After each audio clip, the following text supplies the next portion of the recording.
8.1. We're going to talk about relations and functions. How will we know if something's a function and how they relate to each other? So you know that when we graph, there's like an x and a y, right? Coordinate system. You know how to graph points on a coordinate system. Okay? X and y is a relationship that's happening. So when I input an x, I get an output of a y. I have a relationship. So the relation is a pairing of numbers in one set. Okay? Usually in the form of x and y. It's a pairing of numbers. We're going to learn the term domain and range. Listen, in Algebra 2, when I teach this, we do a lot with domain and range. You have to know what that means. Domain goes with the x-axis. It's basically saying, how far does my graph travel on this x-axis, or what are my x inputs? Okay? Range goes with the y-axis. How high and how low am I going? Okay? Or what are my y inputs? So an input goes with domain, and an output goes with range. The domain is the x-axis, the range is the y-axis you're looking at. So when it asks, what's the domain of this, I'm looking, how wide is it going? When it asks, what's the range, I'm looking, how deep does it go? You know, it's on deep and wide. That's how I remember it. Domain and range, like that. Domain and range, okay? So we need to be able to recognize what that's asking us, and then we have to be able to do some stuff off of that. So you have relations, like a relationship in math with x and y coordinates. X is my input, y is what I get out. So I'm always plugging into x and I'm solving for y. Always plugging into x and solving for y. My domain is my x. How far I go this way? My y is my range. How far I go this way. Okay? When we are identifying the domain and range, they might give us charts, they might give us graphs. We're going to look at a bunch of different ones today. So, here they give us a couple charts of ages and lengths of alligators. This is the first chart, this is the second chart. This is the simplest it's going to get with domain and range. They want to know, what are the domains of this chart? Well, domain is what? X-axis. So my x-axis correlates to my x inputs. So what are my domains? 2, 4, 5, 5, and 7. Okay, you don't have to list it twice if it's there twice. You only have to list it once. Okay, so this is the simplest it's going to get. My domain is 2, 4, 5, and 7. Okay, so when you're looking at a chart, you can, whenever it's asking for domains, you're listing all the x's. What's my range then? Y-axis. The y-axis. So what are they? 32, 59, 65, 69, 96. Okay, now, because this is okay, my domain up here has one less number than my range does, correct? Yes. Okay, because 5 was repeated here. We're going to talk about what that means in a minute. But it's okay if my domain has less than my range. It's okay if my domain has more than my range. They don't have to match perfectly, okay? They might not match perfectly. What about right here? What's my domain? 1, 2, 3, 4, 5. Good. And my range? 23, 36, 47, 61, 70. Good. Okay, now in this case, my domain and range matches perfectly. I have 5 inputs, I have 5 outputs. Okay? And we're going to talk about what that means when we get over here to this black section. Okay? Now, another way that I can figure out domains and ranges, or figure out things when I'm doing inputs and outputs, is I can represent inputs and outputs on a graph, and I can represent them on something called a mapping diagram. On a graph, I think you know how to do that. How do I graph the points -1, 1? Yeah, I go 1 over and 1 up, right? How do I graph 2, 0?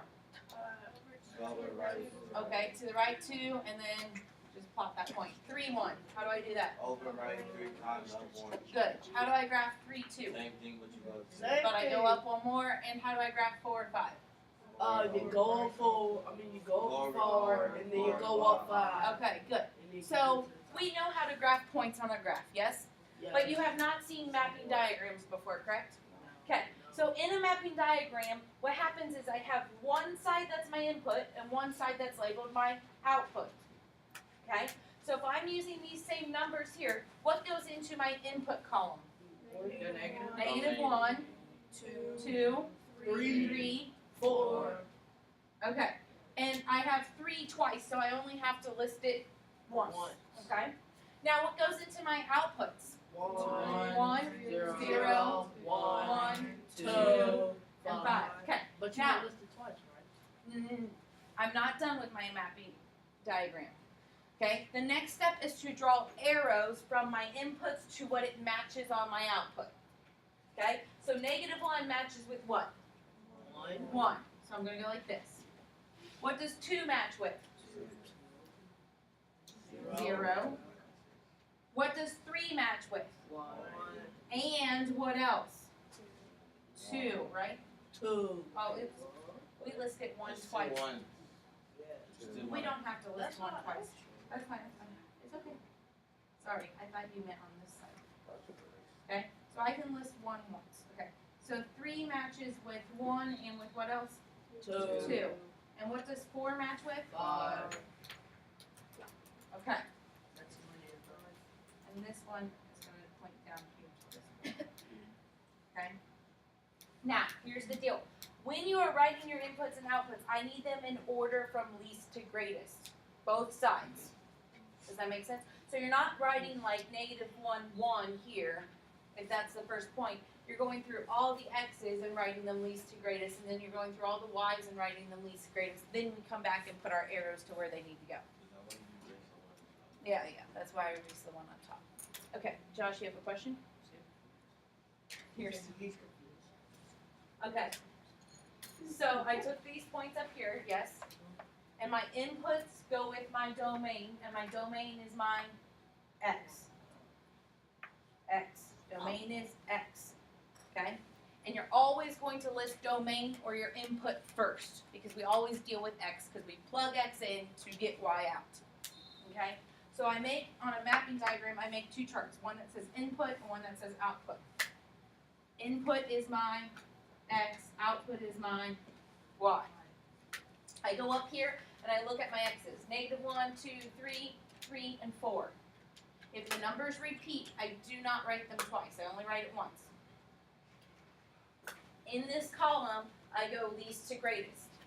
Negative 1 is my least, 2 is next, 3, and then 4. So that's how I get those numbers. Then I go over to my output and I look at the y's. 1, 0, 1, 2, 5. Once again, if they repeat, I don't repeat them. I start at my least. Well, 0 is the least, then 1, then 2, then 5. And then the last step of a mapping diagram is to then draw arrows from my input to the output. So I come back up here and I say, okay, I input negative 1, I get 1 out. I'm drawing an arrow. I input 2, I get 0 out, I draw an arrow. Input 3, I get 1 out. Wait, I input 3 again and I get a 2 out. Input 4, 5 out. And that's how you do a mapping diagram. So on your homework, they're going to ask you to graph them and they're going to ask you to do a mapping diagram. Okay? In Algebra 2, you still have to do these things right here that we're doing. You have to do this, you have to do this. Okay? For our like warm-up lesson to get into harder stuff. So it's not going away. You're going to see it next year in Algebra 1. You're going to see it your junior year in Algebra 2. It's not going away. No. You're going to see it if you take pre-calc or college algebra. You're going to see these things. It's not going away. You need to learn this now. Okay? Now, over here. Okay? Each type of graph has relationships because it's a relationship between the x and y in my input and output. But not everything that I graph is a function. A function is where each input has exactly one output.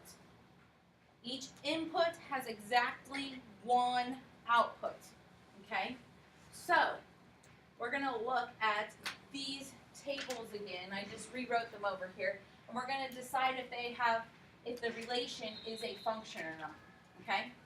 So if I look here, okay, I need to know off of these sets of data, 232, 459, 565, 569, and 796. Is that a function? A function means that each input has to have exactly one output. Okay? Here's a 2. The output is 32. Is there any 2 anywhere else as an input? No. So far I'm good. Here's a 4. My output is 59. Do I have a 4 in my input anywhere else? No. Here's a 5. My output is 65.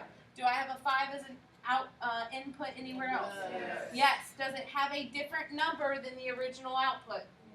Yes. So this is then not a function. Because this input right here has 2 different outputs. They're not the same number. So it's not a function. Okay? Now, what? Not necessarily, because it could have the same number and the same output. It could be repeated. So you got to pay attention. It would be a function. Yes, if it has the same input and same output because the data repeats, it's still a function. Okay? But if it has an input with a different output, that's when it's not a function. So if it said 230. So if it said 565 and 565, it's still a function. But because this says 69 instead of 65, it's not. Okay? What about this right here? I have 123, 236, 347, 461, and 573. Is that a function? Yes. Yes. Okay. Let's look right here at this red one. Is this a function on that mapping diagram? Yes. No. Why no? Because negative. Because 3 goes to 1 and to 2. So this is not a function. Okay? So you can still tell off of a mapping diagram. You can tell off of a graph. We're going to talk about how you tell off of a graph next. Okay? So on a mapping diagram, I just look, and if my arrow from an input goes to 2 different outputs, automatic, no, not a function. Okay? On a graph, we're going to do something called a vertical line test. Okay? This will save you loads of time when you're graphing later on. Okay? A vertical line test means if you can find a vertical line, what's vertical mean? Up and down, good. If you can find a vertical line passing through more than one point of the graph, then the relation is not a function. Okay? So, here it wants us to use the vertical line test to see if it is a function or not. Okay? So I am going to take a vertical line through all of these points and see if this is a function. So if I go through here, do I have more than one point? No. If I go through here, do I have more than one point? What about here? What about here? And what about here? So is that a function? Yes. Oh. Okay? Because nowhere when I created a vertical line were there 2 points on it. Okay? Now over here, look. If I put a line through here, is there anything repeating? How about through here? No. How about through here? What about through here? Yes. So is that a function? No. It's not a function.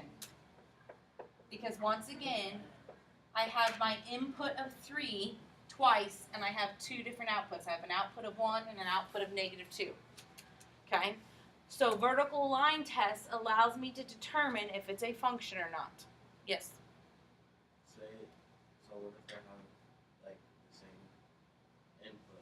Okay, so what if it's like But this? the output is negative. What if, let's say over here, there was another one that was at 2, -2, right? Like that? Is that what you mean? Like two separate ones of them? Emmanuel, is that what you're asking? Like if I have to graph that twice? No, I was asking Okay. if, like, for not the function, if it was a positive 2, it would be the same. If this was a positive 2? No, if the top was a positive 2, Uh-huh. would it be It's still not a function, okay? Because it's still passing through that line. There's still 2 points passing through that line. Okay? So anytime 2 points pass through a vertical line, it's not a function. Anytime there are 2 different outputs for 1 input, it's not a function. Okay? Domain goes with what again? X-axis is how far I go on my x-axis. Range is y, how high and low I'm going. Okay? Input goes with what? And what else then that means? X. And output goes with range and the y-axis. Okay? So when I'm looking at tables, I think it's easier. I can list domains and ranges very easily. You don't need to repeat numbers. Okay? In fact, in the book, when they give you the answer, they're not going to repeat numbers, so don't get confused by that. When I'm looking at a graph, when I go to graph points, I can graph things to figure it out. I can use a mapping diagram to figure it out. You must put arrows in your mapping diagram. Mapping diagrams must go least to greatest. Least to greatest, okay? In a mapping diagram, your input is always listed first, your output is always listed second, okay?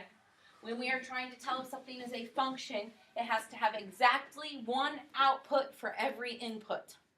So if I have an input of 3 and an input of 3, and the outputs are different, it's not a function, okay? Vertical line test. If my vertical line at any point crosses through 2 of the points on my graph, it's not a function. This is what we're working on tonight.